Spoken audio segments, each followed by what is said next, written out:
If you're between 60 and 80, aging well is not decided by the number on your birthday card. It's decided by what your body still allows you to do without fear, without hesitation, and without needing help.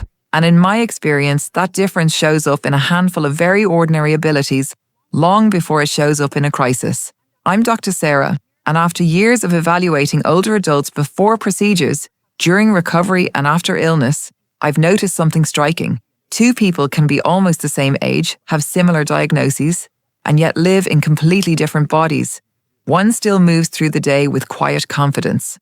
The other has begun arranging life around limitation. What separates them is often not one big medical event, it's whether they still have a few core abilities that signal reserve, stability, and independence. In this video, I'm going to walk you through 5 of those abilities. These are not party tricks, and they're not about being athletic. They're practical signals that your body is still working with you, not against you. And if you still have most of them, you're likely aging better than most people your age. The first ability is this. You can still walk at a purposeful pace. I don't mean sprinting through a parking lot. I mean walking with enough speed and confidence that you look like someone going somewhere, not someone trying not to fall. That matters more than most people realize because walking well is never just about your legs. It reflects how well your muscles, heart, lungs, joints, balance system, and brain are coordinating in real time. Researchers have found that usual walking speed is strongly associated with survival in older adults. In other words, the way you naturally walk can reveal a great deal about your overall health reserve. When walking slows noticeably, it often tells us that one or more systems are starting to struggle, even if no one has given it a name yet. Source. What I like about this ability is that you can feel it in daily life. Do you cross a street before the light changes without panicking? Can you keep up with another person during a casual walk?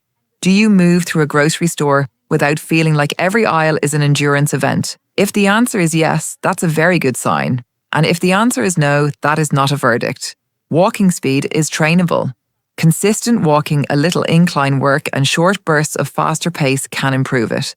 Which brings us to the second ability, because walking well depends heavily on what happens when your legs have to generate force. The second ability is being able to stand up from a chair repeatedly without using your hands. This sounds almost too simple to matter, but clinically it's one of the clearest windows into lower body strength and endurance. The reason is straightforward. Getting out of a chair requires the hips, thighs, core, and balance system to work together in one smooth effort. When that becomes difficult, daily life quietly starts shrinking. People avoid low couches, hesitate with stairs, and become more cautious about going out. The CDC uses the 30-second chair stand test to assess leg strength and endurance in older adults, and lower scores are associated with greater fall risk. In plain English, if your legs can still lift you up again and again without needing your arms to rescue you, you are preserving one of the most important building blocks of independence. Source. A simple way to think about it is this. Every time you get out of a chair, a car seat, or the toilet, your body is answering a question. Do you still have enough strength to manage your own life? If you can rise smoothly, that's not a small win. It's a major one. Now, the third ability is where many people are surprised because it looks modest on the surface, but it reveals something incredibly important. The third ability is being able to stand on one leg, even briefly, without feeling immediately unstable. Balance does not get much respect until the day someone loses it. But balance is one of the main reasons some older adults stay free and active while others begin living cautiously. To balance on one leg, your vision, inner ear, feet, leg muscles, and brain all have to communicate instantly and accurately. When that system weakens, confidence often disappears before mobility does. One long-term study found that impaired one-leg balance was a significant independent predictor of injurious falls in older adults. That does not mean a short balance time guarantees a fall, but it does mean balance is not some optional wellness extra. It is one of the body's built-in protection systems. Source. So ask yourself, if you lightly touch a counter for safety and then try standing on one leg, do you look stable or uncertain? Do you feel in control?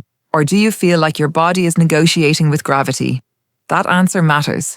And the encouraging part is that balance can improve with practice. Simple balance exercises, done safely and consistently, can make a real difference. And organizations like the National Institute on Aging specifically emphasize balance, strength, and endurance work as key to staying independent longer. I hope that you like this video.